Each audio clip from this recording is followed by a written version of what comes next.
Okay, this is my airport to airport video from real life. I've stepped out of the matrix here, and I thought it'd be kind of cool to do an airport video of a real life airport, which is just well, by road it's a couple miles from my house. By air it's less than a mile from the house. We're on the flight path for one of the runways here, so a lot of planes fly over our house on a daily basis, and it's been part of my life since I was a little kid.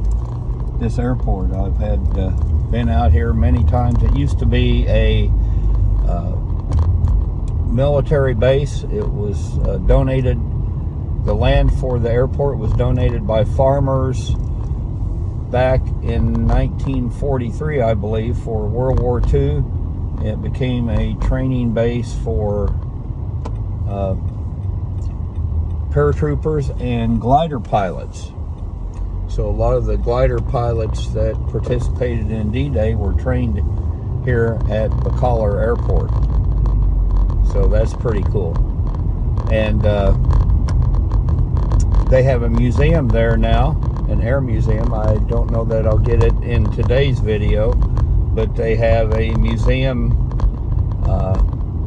that has, they don't have a whole glider in there, but they've got like the glider cockpit and some other memorabilia from the airport in those days.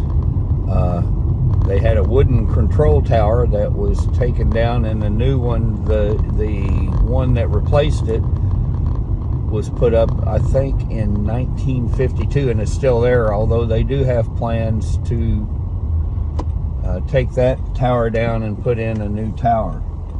And it is manned most of the time. I think when it's not manned, then the air traffic control is handled out of Indianapolis, which is north of here. So as you can see, as I drive here, this is out in the farm country. I'm still actually in our city limits, and you can see we got cornfields all over the place here, soybean fields. That's the two main crops here. During the Vietnam War, and I'm going to show you a little bit about that here later on in the video, but during the Vietnam War, the Air Force Reserves here manned the C-119s, and we have one on display here at the airport. They brought it, I think they purchased it in Montana. It's not flyable, so they had to bring it back. I think they brought it back on a train. They took it apart, took the wings off of it, and brought it back on a train a couple years ago. It's probably maybe even 5 years ago now. And they have it on display out here outside the museum. So that C-119, they called them flying boxcars, and when I was a kid, it was a daily occurrence to see flying boxcars flying around over our houses here around the city as they were training in the only active Air Force Reserve unit to be activated in Vietnam was here at this base, and they flew the AC-119, so it was the armed C-119s, and we saw them flying over. There's a military training facility that's about 15 miles west of here, northwest of here, and it's called Camp Atterbury, and it's still an active military base. They do a lot of training and live fire exercises and things out there, and we used to see the C-119s, the AC-119s flying over out there, shooting their big guns down at the ground at night. They had tracers on it, looked like laser beams shooting out of the planes, that you could see them in the distance. So that was pretty cool.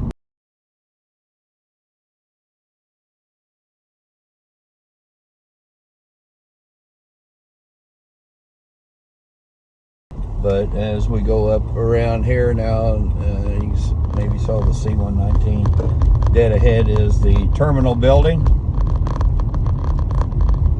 You can see here.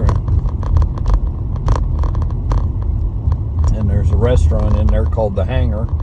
And it's a great hangout. You can sit in there, and big picture windows in the restaurant so you can watch the planes take off and land and whatever. A lot of cool stuff. A lot of National Guard planes and helicopters fly in and out of here too.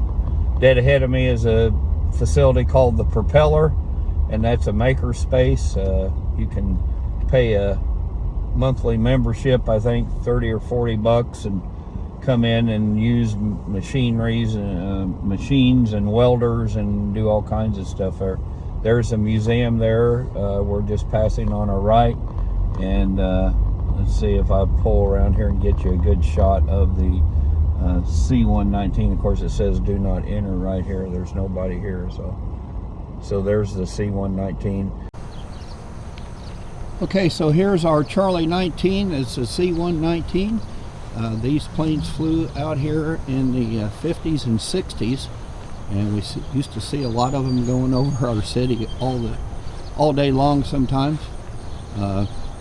They're designed to haul cargo and paratroopers, and the back end swings open so that they can drop out cargo, or they got side doors back there that they can open up for the paratroopers to jump out of. So it's pretty cool. We'll take a little tour around the plane here.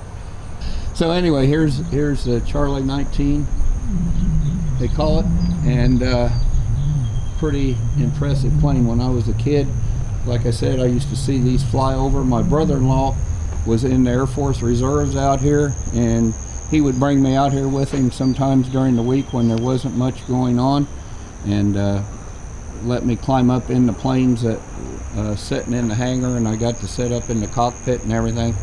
He had tried to arrange me to take a ride on one, but that never happened. I wished it would have.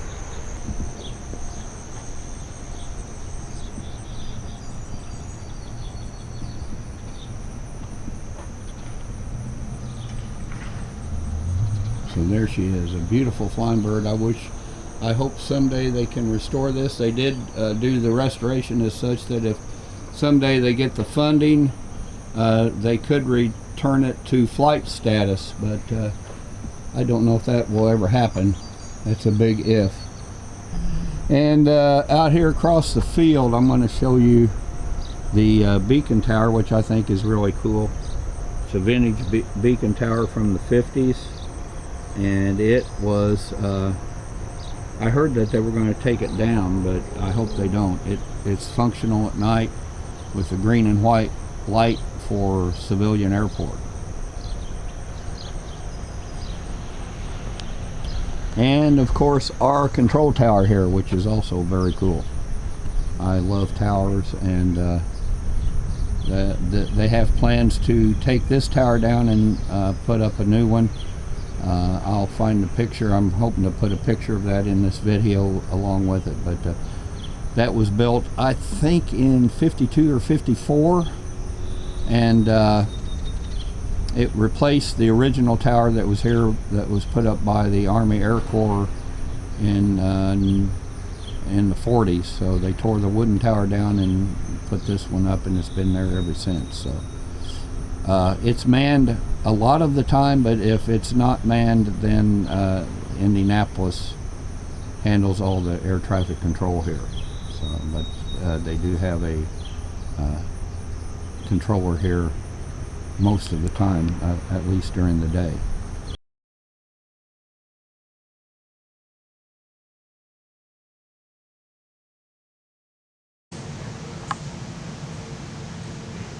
Okay, so I'm here in the museum, and here's some pictures of what the airport looked like at one time.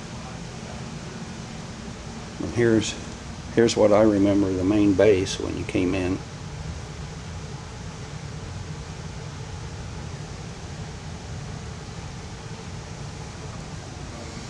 And there's just a lot of memorabilia in here from World War II.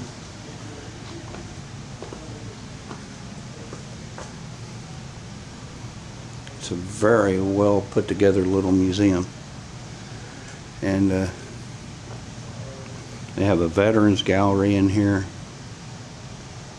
All kinds of cool stuff. And they do have a flight simulator here that you can use free of charge. And show you some of the stuff that they got. A lot of stuff, pictures and memorabilia, uniforms.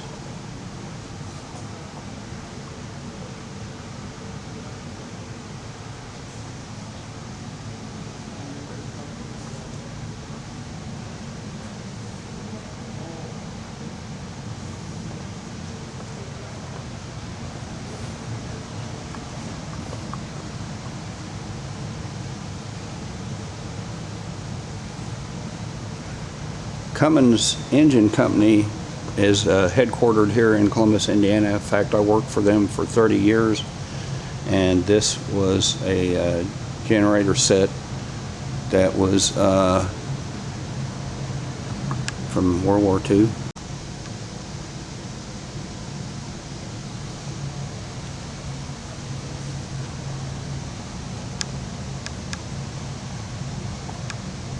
So we had a company here that's no longer in business called Arvin Industry, and they made radios and things, and this is one of their products.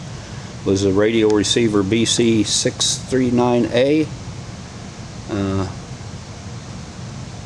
and it was made here in our city. Very cool stuff. Now here's a glider cockpit. They don't have a whole glider plane, but they do have a cockpit, and so here's what it looks like on the inside. Very, very cool. So, yeah, can you imagine flying in one of these? You only got one way to go, and that's down. So, yeah, very cool. Hey, I hope you've enjoyed my little video tour here of Bakalar Airport, and I wanted to close out with a clip I did shoot. I did catch a C-130 doing touch and goes. I couldn't catch him on the touch end, but I did catch him on the go end. So by the time I got back down to the touch end, he had quit practicing. So anyway, it's pretty cool. And then I want to close out with some scenes and pictures that I shot back, I think it was in 2019, before the world got turned upside down with COVID. We had an air show here with the Canadian aerobatic team, the Snowbirds, which was very cool, and there was some other planes and aviators here as well. So please enjoy the Bakalar Air Show back from 2019.